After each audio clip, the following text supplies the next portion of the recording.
So, Lawrence, thanks for joining us again today. Nice to see you, Rob. So next up, we've got a few products from the Helium collection. And the first one we're going to run through is the Helium Wind hoodie. So that's the wind shirt you've got on. Now, these are one of my favorite styles of product because they have to be one of the most versatile pieces out there. So do you want to tell us more about the one that you've got on? I'd agree. I mean, certainly for the UK, I mean, you can wear a wind shirt for all manner of situations. Even when it's raining relatively hard, I'll go for a run in a wind shirt because you don't get the breathability out of a waterproof, and you're running hard enough that you're going to stay warm, but not so hot that you don't have to take it off. So with the Helium Wind hoodie, there's a few little extra features in this. The main thing about these is the new fabric that we're using. So Outdoor Research had an exclusive in 2020 with the new diamond fuse fabric. So these are, rather than the fibers being round, as most fibers are, they're diamond shaped and they interlocked better. So that gives it greater protection for water beading off and also extra durability as well. Yes, I remember seeing these actually from a piece you've run on site, because I have used a variety of wind shirts over the years, of which I don't know how many are still fully intact, because they are lightweight layers, and so getting nicks in them isn't something that's that infrequent. But equally, it's not the end of the world if you do, because of the way I've always looked at it is they just become more breathable. But it's nice to hear that a durability issue has been resolved. I mean, we've built in some extra breathability in these. I mean, you have got laser cut holes under the arm. Not that you'll be able to see that at all. I mean, there are some nice little neat features on these. I mean, the shaping round about the cuff that they've done in these with the elastication underneath and then the extra protection over the top is quite neat. On the hood, we've got a cinch system on the back.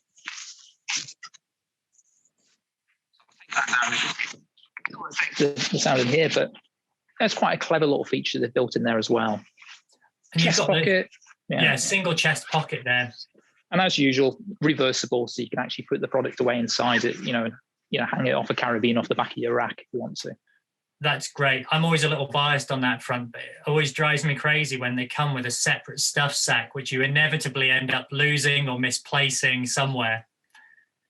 So this isn't the only product. I know you've got a couple of gloves to show us to go alongside it. We do. So also new this season, we've got using the shield version of the fabric. So this is the waterproof version of the fabric. We've got a mitt. So, I mean, the mitt comes in at 40 pounds and weighs 20 grams. So it's that sort of compact nature of something that weighs and packs away to next to nothing. For fell runners and the like, the ability to just have something that you can just throw on very quickly and also pack away into, and weigh nothing. So that's a really nice little product. We've then got a convertible windsmith as well. So this starts out as a windproof mitt, but you can just roll this back out of the way and you've got a liner glove, which is touchscreen compatible. And then inside here, you just tuck the rest of your mitt away into there when you don't need it. I remember when the touchscreen compatible technology first came in, and this is years ago now, probably before many touchscreens were actually available. It was probably when the original iPod with its spinning wheel was the only thing you had. And I remembered wondering whether it had purpose. And I've spent the whole of this winter wishing I had a pair of touchscreen compatible gloves, now that obviously my phone and loads of other devices I have are all in requirement of touchscreen, whilst I've got gloves on that aren't compatible. Well, I mean, the shame of it now is, so many things are now fingerprint compatible. And clearly that's the next evolution because, these won't work with those. So you go to open the button. I mean, the revelation this year has to be the new iPhone where you just flick the screen up, no matter, I find myself doing that with my nose sometimes to open it up. I've done the same. I haven't got facial recognition yet, but my fear is, as I'm, say, 20 miles through a run, that my haggard face no longer looks like the face that I had 20 miles previously. Yeah. Well, is there anything else as well from the Helium range that you want to run through as well, or is that? I mean, it's certainly worth mentioning, again, in this shield fabric, we've got the Helium Rain jacket as well. So 140 pounds, lightweight, packable. I mean, the advantage of the shield fabric, obviously the waterproof nature over the windproof fabric, but we've had a helium collection for a very, very long time now. And this new Gore-Tex fabric is 5 times more durable. It also sheds water far better than previously as well. So a greater hydrostatic head. So we've got a jacket, a waterproof pants to go with it as well. And then combining the 2 fabrics, we also do the Helium Wind hoodie, which has the waterproof protection over the top of the shoulders and the hood, and then the windproof fabric in the body, obviously with down the fill instead. So that's the full connection.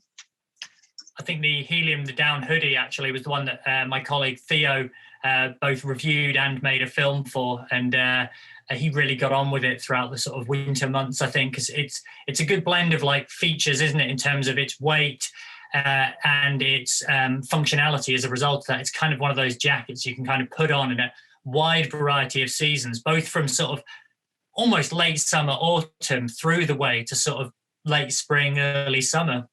No, certainly for the UK, that extra protection, that waterproof fabric just across the tops of the shoulder and the hood gives you, makes them, very functional pieces. I mean, you regularly see people in sort of micro baffle down jackets stood at bus stops in the pouring rain, and you think, really?